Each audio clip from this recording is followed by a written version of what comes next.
Welcome back to Making Video Your Business. Today, I'm joined by my friend, Sankey from MuchClearer. Sean, nice to see you. Yeah, no, appreciate it. Thanks for coming all the way from Liverpool. 3-hour drive, but well worth it. So we met when we were doing some scale-up work, some growth work in Lincoln, and you were running some stuff to help businesses thrive and grow. Can you talk to me a bit about your history and your background? My favourite year in my career was actually just after I graduated, because I was up at Newcastle University. Yeah.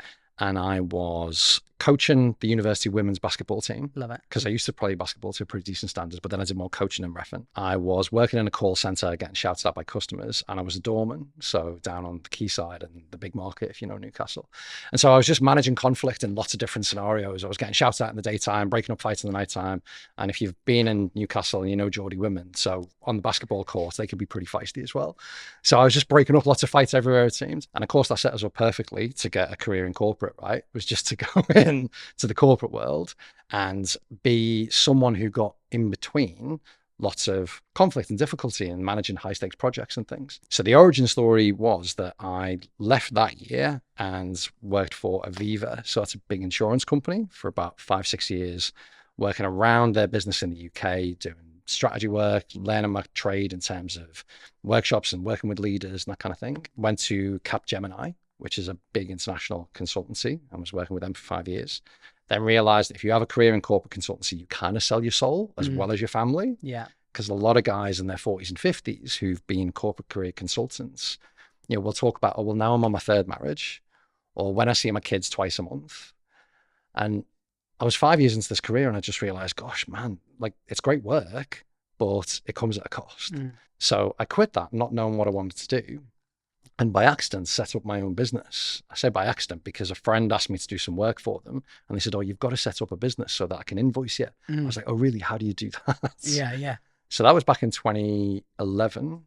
And since then, MuchClearer, which is the company that I run, has grown and done lots of different things. And now what we do is we tend to get drawn in two different directions. So we'll either do training and events of the kind that we met you at. Yeah, so a sponsor organization like the Growth Company or Business Lincolnshire, where we first connected, they will get us along to say, okay, can you build something which will help a bunch of different companies from all different sectors think differently about growth and speed up how they're growing? And then the second direction we get drawn in is we work one-to-one with businesses where we'll typically come alongside a top team and we'll work on themes around sales, strategy, communication, often some conflict. Maybe it's the bouncer coming back to life in the business world. And just, getting, functioning as a bit of a consigliere. One of my clients said, you're a team of consiglieres, really? Yeah. I was like, very mafia. Really? Tell us why. And they said, well, a consigliere is more than an advisor. They actually resolve the disputes inside the family as well. Talk to me about how you ended up working with Google, because that was what because obviously we're a tech business, so it resonated with me. So talk to me about that, because that informed a lot of your training that we did, certainly. So there is this thing which is well known in the tech industry called a design sprint. Okay, so a design sprint, it's not Google's IP. It was developed at Google by a chap called Jake Knapp.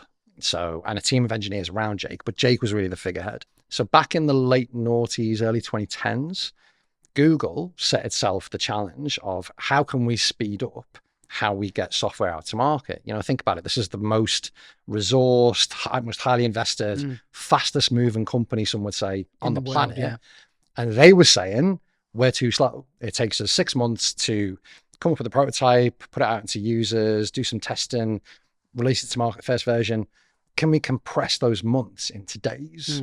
And Jake and his colleagues kind of tinkered with different approaches. Yeah. And they came up with this workshop approach called a design sprint. Jake left Google, wrote the book on the design sprints. Google said, yeah, fine, go ahead with it. He became a best-selling author and a speaker teaching the world how to do design sprints. And essentially it's this 5-day process to help speed up, how you release software to market. So I was out at Google in 2018 because Googlers, and I kid you not, they call themselves out with a straight face. I love it. So if you're a staff member of Google, I've watched the internship. I love it. You are a Googler, right? So Googlers will sometimes get outside facilitators and consultants back into Google to help them understand, okay, this is how other businesses and sectors are using sprints. So they train their design sprint people from folk outside of Google who are in the wild testing lots of different approaches. And I was working with a business called AJ Smart at the time. So AJ Smart are in Europe and probably the world, like the foremost sprint experts. Right. So anyway, so I'm out at this workshop at Google because I'm working with AJ Smart. And we're kicking around with these guys in Google. Okay, this is how it's being used and how different sectors are using that workshop approach. And we were on a break. I mean, it was about 11 o'clock and they don't have tea and biscuits in California. They have blueberries and smoothies and all this kind of stuff, right? We're at a break and over a blueberry smoothie, I was kicking around some ideas with a lady at Google. I think she was one of the product engineers. And I said, you know, this sprint stuff, I think it can apply well beyond software.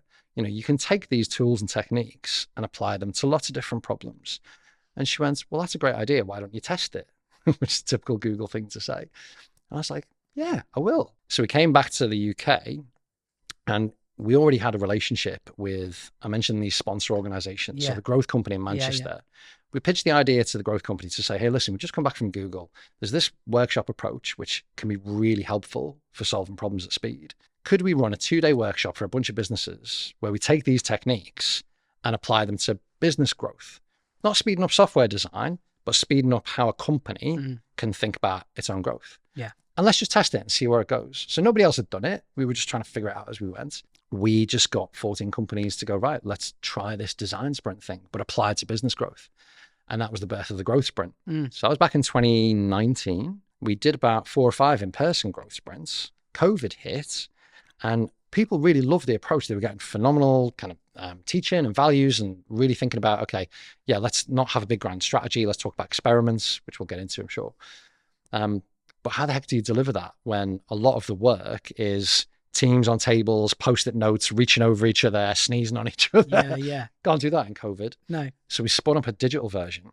I was facilitating Zoom calls with 90 people on a call, all in different spots, using digital whiteboards, moving ideas around, all working in the same digital space in different breakout rooms. And we basically facilitated a big digital conference and we were like, okay, this can work in digital too. You know, any business who's watching this, or, you know, I would encourage you to reach out to Sean and engage him on it, because it was brilliant and actually transformational. And I do thank you for That's that. Really it was brilliant. What I want to ask you about is visuals. Okay. So I know that you like cameras because we've had conversations at a couple of places where we've bumped into each other about equipment and stuff. As a natural sort of presenter, how difficult did you find a transition to getting in front of lens? Because even the most confident of us, the first time they start doing visual stuff, it can be a bit daunting. How did you find it? Well, I'd undermine the question that you just asked, because I was never really a natural presenter. Oh, really? Right. So this is 20 years of knowing that if you want to make an impact, which I do in all the different settings that I go to, if you want to make an impact, you need to learn how to communicate well.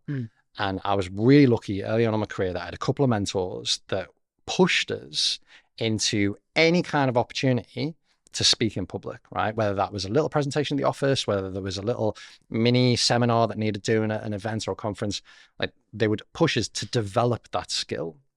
So I take the compliments, but absolutely I didn't start off as a natural presenter. Neither did I. Getting good at anything starts off from a point of ignorance. And then you move into this place where you're aware of how ignorant and awful you are, which is the awful cringe bit. It's a horrible bit, Then, and this is the key thing, if you can stick with something for a while. So like I said, early doors, those mentors were like, no, you can't just do one presentation. You've got to be doing a couple a month all the time and get those reps in, right? So you do the reps, you stick with the process, you stick with the discomfort, and then you push through it to a place where it's like, I'm kind of doing this now and I'm getting some good feedback, but it's still an effort.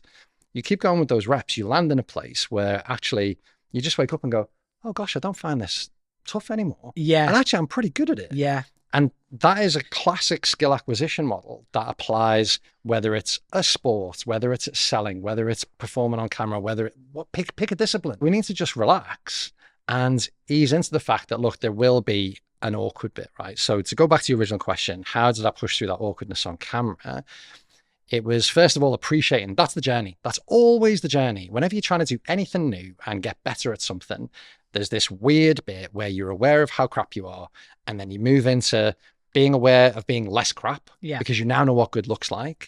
and you start to do more of that. And then hopefully waiting to arrive in this place where you wake up and go, I find this quite straightforward now. Now, a lot of people will talk about, the friction of getting on camera. They'll say, oh, it's that fear of rejection, or I don't like the sound of my own voice. All of that's well talked about, right? So I'll chuck in something non-obvious because that's what I like to do. Of course. I think that part of the struggle for folk when they begin getting on camera is that we don't trust ourselves with what we're going to say. There's another riff that I've got, which is about, intelligence. This is like a big thing in computer science. Intelligence is compression. They talk a lot about. You come off as more intelligent. You are more intelligent if you can take an enormous amount of data and compress it down to what's really relevant. Okay. Now, in day-to-day life and in day-to-day communication, right, we have lots of filler and lots of padding, and we allow for that in the course of normal chat and normal communication.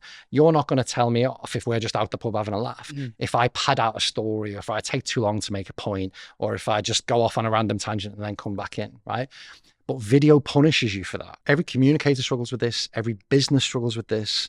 I know you and I, we get drawn into lots of conversations around marketing, right? And the classic, doesn't matter what sector you're in, it's particularly prevalent, interestingly, in the creative sector. Yeah. People struggle with their marketing because they're like, I don't know what to say, and I don't know how to really distill. And they use that word to distill it down to, the key message. I always end up just, talking at people and hoping some of it sticks, right? Let's dive into that word distill. So have you ever been to a distillery? Yeah. Right. So, so what happens? So anyone that's watching, you go to a distillery, what happens is they chuck a ton of water and all the grain and everything into those massive copper stills, apply a ton of heat, and then the vapor rises through the cooling tubes and then drips down beautifully into a bottle that someone's willing to pay £100 a bottle for. There was loads of shit that could have gone into that bottle, but you have to apply heat to distill it down to the very best of what someone's willing to pay for. Marketing is like that. Communication is like that. Creating video is like that. You have to apply a ton of heat to all the things that could be said, all the things that could go on your website, all the things that you could say on a short. You have to go, well, I could say it, but let me apply some heat and distill it down to the very essence, the thing that someone's going to appreciate, right? That's distilling, right? And that's what, when we're starting off in video, we're not very good at because we haven't rehearsed it. We haven't practiced it. We don't know about, right, well, I probably need a decent hook, something that builds and releases tension, and then a decent payoff at the end. And how do I do that in 45 seconds? These are all new skills that you got to start to pick up as you become like a communicator, particularly through video. But communication in day-to-day life doesn't teach you that. No. So I think the friction, or a big part of the friction when someone starts communicating through the lens, is to just know that the way you talk in day-to-day life isn't the way you're going to talk through camera. And you don't know how to talk through camera yet, but that's fine. Give yourself 3 to 6 months of reps that are going to get you to a place of, actually, okay, so that was pretty good. And the reason it was good was because I brought it into land. I had a decent bit of humor in there. There was some nice personality. And I think that is the journey for anyone who's going to try to communicate through a camera. So I ask every guest, right, their top 3 tips to getting started with video. Appreciate that it's about reps. It's not about how long you've been doing it. You can have been doing video for 5 years, but if you're doing one a month, you'll be behind somebody who's been doing daily content for 12 months, right? It's about reps. It's about frequency of reps. Just do as much as you can, as frequently as you can, and as safely as you can. So set up your little sandbox or your little play area where you're like, right, this is my place to fail. Learn how to bring a point in to land. I think it's probably more important than having a good hook is knowing how you're going to end something in a way that's satisfying for the viewer. A lot of people complain about the fact that attention spans are getting shorter and the value of short form. I think it's great because it forces you to learn that skill of how can you communicate something that's satisfying for somebody to listen to or watch in a compressed amount of time. You become a better communicator by doing that. And I think the third thing is, like, it's probably a cliche now, but it's true. Bring that personality out. There's an amped up version of you which you will cringe at, letting loose. That's what engages the audience. There are too many talking heads on LinkedIn and YouTube and Instagram that are literally just talking heads. Flat. What will differentiate you is So I'm Scouse, right? And I don't try hadn't and dull caught that, right? Yeah. But I don't try and dull the accent, you know? I'm a working class lad from Wavertree, and sometimes I'll tell stories about that. And, you know, I'm me, and I'm okay with that personality coming through, because I think that's what chimes with people, right? So whatever, you know, your little idiosyncrasies are, release them, let them through, because that's what makes you interesting. I would like you to tell me what your favorite movie is, because we're all about video, right, and all about film. So, Okay. Your favorite movie? If I had to land on one thing, it's probably a film that some people have seen, but not Carlito's Way. Oh, great movie. So Al Pacino, Yeah, great. doing what Al Pacino does, like basically being himself Being in Al a film. Pacino, yeah. But the arc of that, and I know you guys were talking about it on your last podcast, just the power of story arcs, but the arc of that, you know, a guy who's desperately trying to get free from and craft a new identity. And, you know, no spoilers, but the film's been out for like 50 years now, 40. Yeah, it's been out a while, yeah. You know, it doesn't quite get there, kind of gets there, but has it robbed at the last minute. It's this beautiful roller coaster ride that I think everyone can identify with part of. And even though it's a gangster film, you can see some of your story inside of this guy trying to do something, but life pulling him back in. On any of the streaming platforms or Sky, whatever, is there anything you're watching right now that you'd recommend, like a series that people might want to go and have a look at?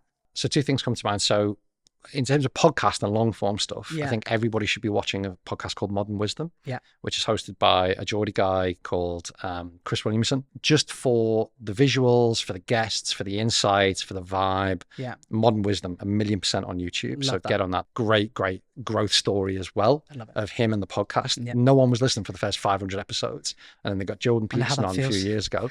Right? But you need that one guest who will just kind of, or that one episode that blows up, and then it's exponential from there, right? That's why I've asked you. Right. Well, we'll split the revenue share. The AdSense. That's why I've asked you. I'll give you my bank details. Yeah. In terms of fiction, I think over the last couple of years, it's quite popular, but I've really enjoyed House of the Dragon. Yeah, amazing, So yeah. I think, you know, and it was really interesting that it was pitched against Rings of Power when it came out. Yeah. What was great about pitching those two next to each other was Rings of Power was beautiful. It was a spectacle. You just think, how did they make this for TV? Just unbelievable in terms of the production quality. It was basically 8 films stitched together. Yeah. But I think from a story perspective and in terms of being faithful to Tolkien, it was like just super weak. I mean, I know we could debate it back and forth, but what was interesting, why I'm saying House of the Dragon, was it was literally like the first season they launched at the same time. And it was so interesting to see the contrast where you had this beautiful spectacle and House of the Dragon was still like similarly really beautiful visually, but the characters and the arcs inside it just was so compelling. And it really illustrated for me how like great TV, great content, actually, yes, it's in the visuals, but it's really in the writing. So it's in the writing. It's like how competent and clever and interesting can a script be? Because for me, if you stack up Rings of Power against House of the Dragon, both visual masterpieces, both, you know, high budget, brilliant casts, but the writing separates that from that. Sure, I could talk to you all day, but I have a limited time on the podcast. Thank you so much for your time. It's been brilliant. If anyone wants to get in touch with Sean, please do. The Growth Sprint program is phenomenal. I wish you continued success. I'm sure we'll see each other loads more over the next 10 years. But thanks so much for your time. That's all. This has been a lot of fun. I really appreciate it. That's all.